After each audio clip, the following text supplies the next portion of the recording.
diferentes. Bien, ya estamos de regreso con esto bien relevante. 6 personas en Puerto Octay presentaron malestar estomacal y vómitos a raíz de un brote de difilobotriasis. Este es un parásito que está presente en el pescado crudo o que está mal cocido.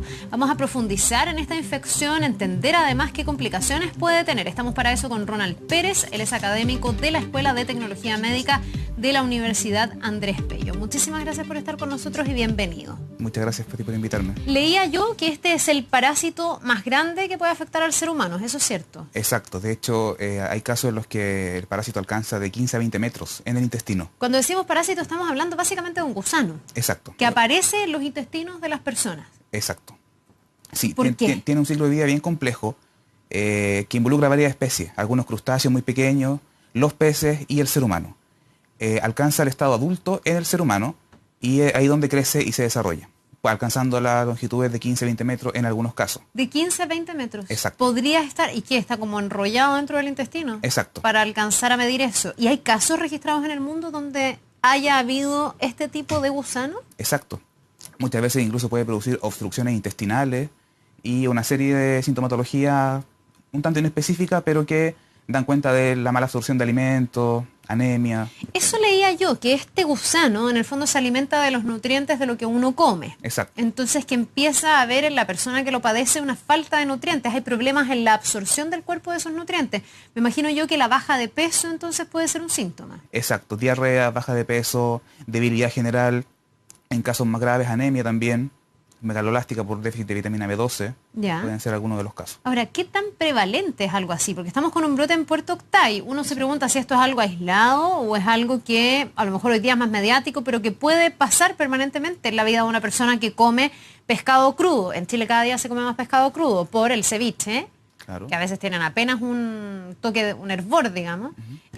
También por el sushi, que considera pescado crudo dentro de su preparación. También los pescados ahumados son una fuente frecuente de infección de este gusano. En general hay que entender que en Chile este gusano, el Diphyllobotrium, es endémico en toda la zona lacustre del sur de Chile. Se ha establecido, estudios han dicho que dada la colonización del sur en el siglo XVIII, se instauró este gusano y en el fondo ahora la prevalencia que ha ido en aumento se debe a la alimentación, no a que haya llegado de nuevo. Nuestra alimentación, al haber asumido este tipo de alimentos, como el ceviche, el sushi, etcétera. Ya, pero estamos con una prevalencia en aumento, entonces. Sí. Cada día más chilenos tienen este Claro, gusto. más en verano que uno tiende a comer más ceviche. Tú me decías que los síntomas son bien inespecíficos. Yo no sé Exacto. cuánto puede demorar entre que uno contrae esta enfermedad y que uno ya empieza a tener alguna sintomatología, porque para llegar a perder peso, me imagino que pasa un buen tiempo. Exacto. Depende del estado fisiológico del paciente, del tipo de alimentación, pero en general también se establece que una vez que uno ha ingerido las larvas en el pescado crudo, en un periodo de 3 a 6 semanas se desarrolla el gusano adulto.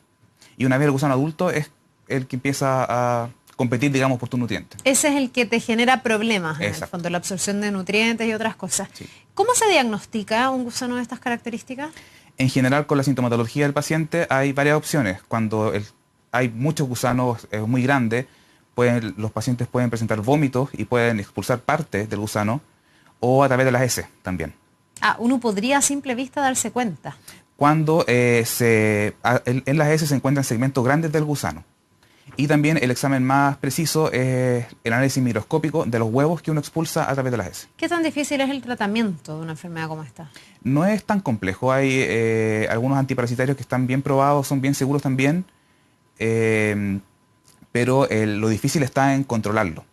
Porque muchas veces cuando se detecta a la persona, en una familia por ejemplo, que está infectada con este gusano y que está produciendo huevos, es súper difícil controlar también al resto de la familia. ¿Pero por qué ahí hay un contagio cruzado?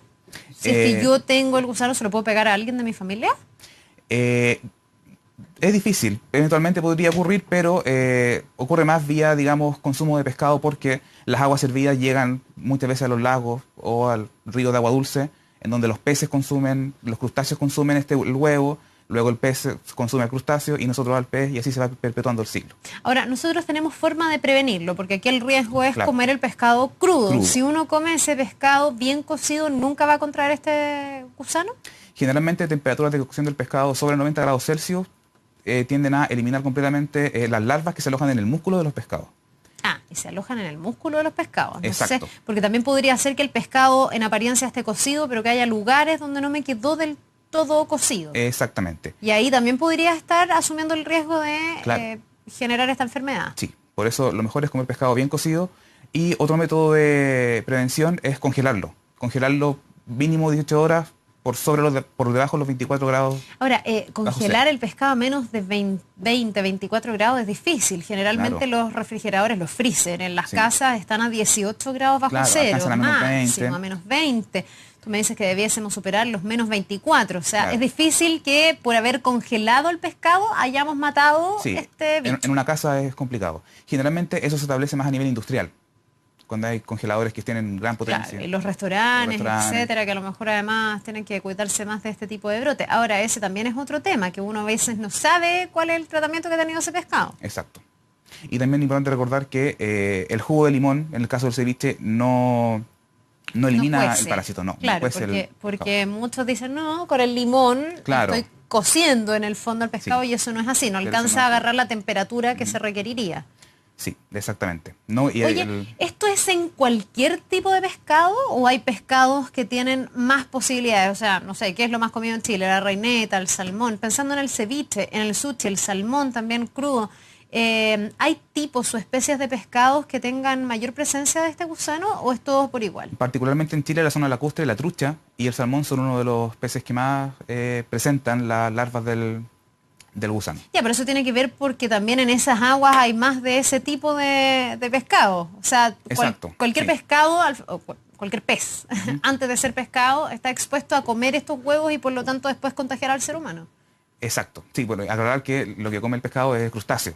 El crustáceo tiene los huevos, ya. Es una cadena un poquito más larga. Un poco más larga, sí. Ya, pero en el fondo no es que si yo pido un salmón en vez de una reineta me voy a estar cuidando. En todos voy a tener este mismo riesgo. Sí, hay diferentes especies de este gusano, algunos que son de agua dulce, otros son mixtos y también hay casos en Chile de algunos que viven en agua salada. ¿Puede llegar a ser una enfermedad grave? Sí, en casos extremos. De hecho, hay pacientes que pueden tener una obstrucción intestinal, que tienen tantos gusanos que se les enrollan en el intestino y eso impide el tránsito. No pueden ir al baño. No pueden ir al baño. Ya, y ese es un síntoma, yo me imagino, mucho más evidente como para ir a consultar a un médico. Exacto. Ya, sí. Y después de que tú consultas al médico, ¿cuál es el tratamiento? ¿Es farmacológico? ¿Te tienen que operar? ¿Cómo te sacan este gusano? No, generalmente es farmacológico y la respuesta es bastante alta. Tiene una tasa de efectividad súper buena el tratamiento. ¿Y ese es un tratamiento farmacológico largo o es que tú, no sé, te tomas un remedio y estás listo y ya... Dependiendo del grado de avance de la parasitosis, puede haber diferente dosificación de los fármacos, pero en general son dosis cortas y son tratamientos bien sencillos. Lo importante en este caso es tratar de darse cuenta cuáles son los síntomas que son bien dispersos. Claro, muy inespecíficos, eso es lo complicado.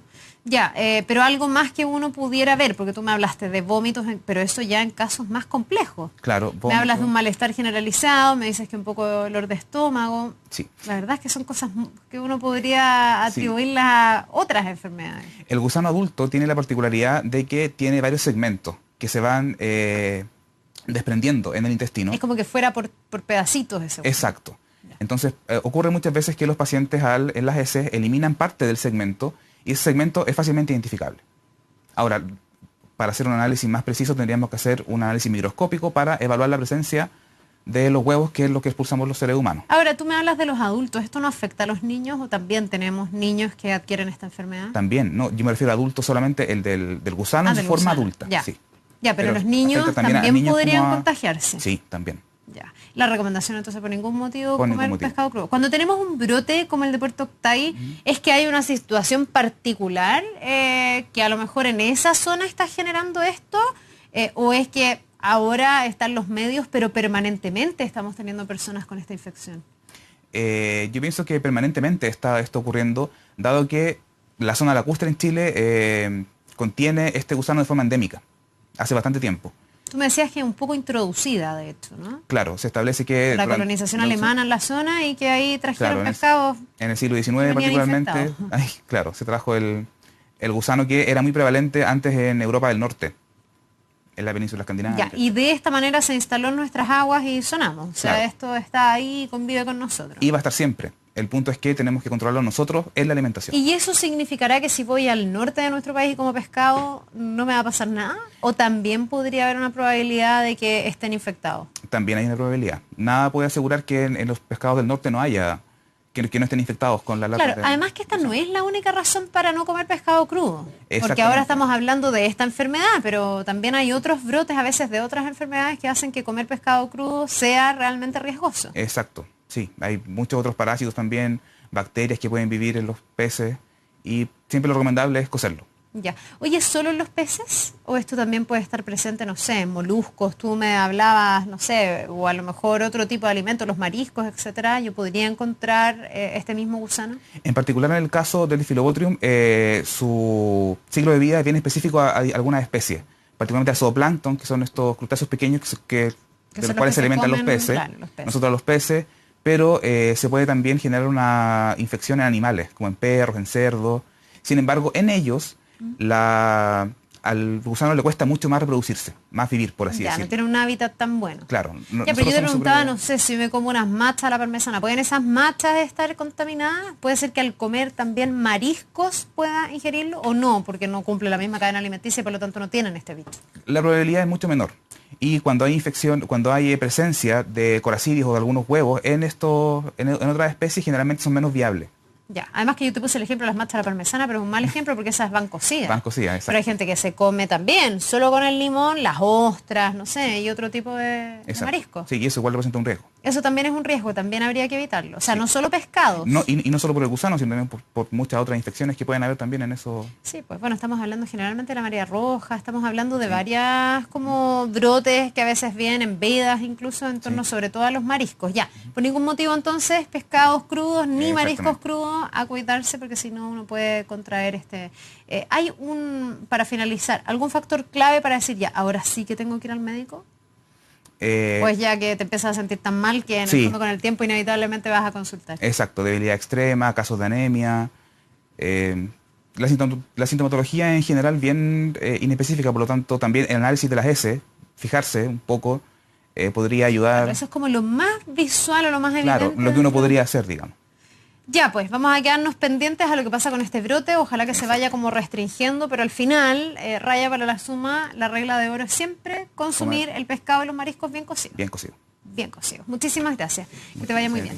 Un buen día. Vamos a otra cosa. A partir del 1 de enero del 2019, el costo de pasar por cada portal de peaje va a subir 6,4%.